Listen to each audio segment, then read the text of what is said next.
Holly, you're a busy mum of two, but you still make time to prioritise your children's junior ISAs. Tell me why. Well, I think of a junior ISA effectively, it's just a tax-free savings account for the children. So I think it's a good way to set some money aside for when they're older. They get access to that money when they're 18. And all I can do is hope that they're sensible enough to do the right thing with it. That's something that does put some people off junior ISAs, although evidence suggests most kids, when they learn about this money, see the chance to take it and to do something sort of more positive and constructive with it. Now, of course, parents have a choice between a stocks and shares ISA or a cash ISA. Which one do you choose?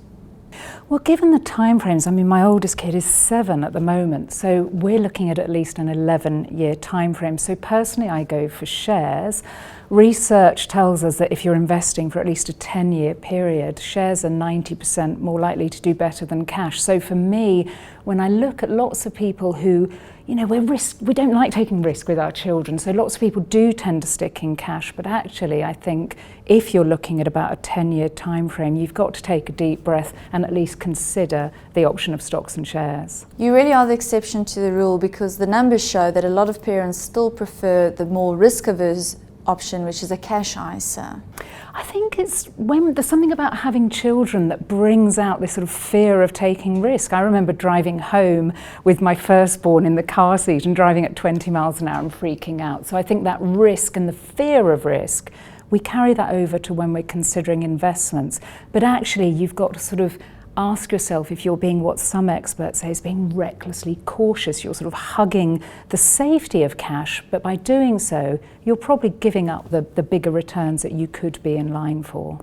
Now, what a lot of parents find quite daunting is deciding on the funds to hold within this tax-efficient wrapper. Which funds do you look at, broadly speaking? It is a tough thing, given the time frames that I've talked about.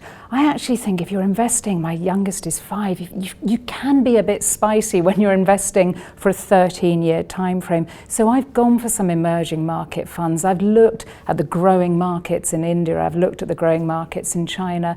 I've also invested in some smaller companies in the UK that I hope and believe will grow and sort of develop over the next 10 years. So I think lots of people tell me they do find it daunting, but what I would say is you can go online now and there is a lot more help and guidance in actually picking the right funds for you than there has ever been before. Holly, thanks so much for those insights into junior ISAs and how you're investing for your children. It's my pleasure. If you'd like to find out more about ISAs or junior ISAs, you can visit our website. And if you want to top up your ISA this ISA season, you can do that right here in our new Investor Centre.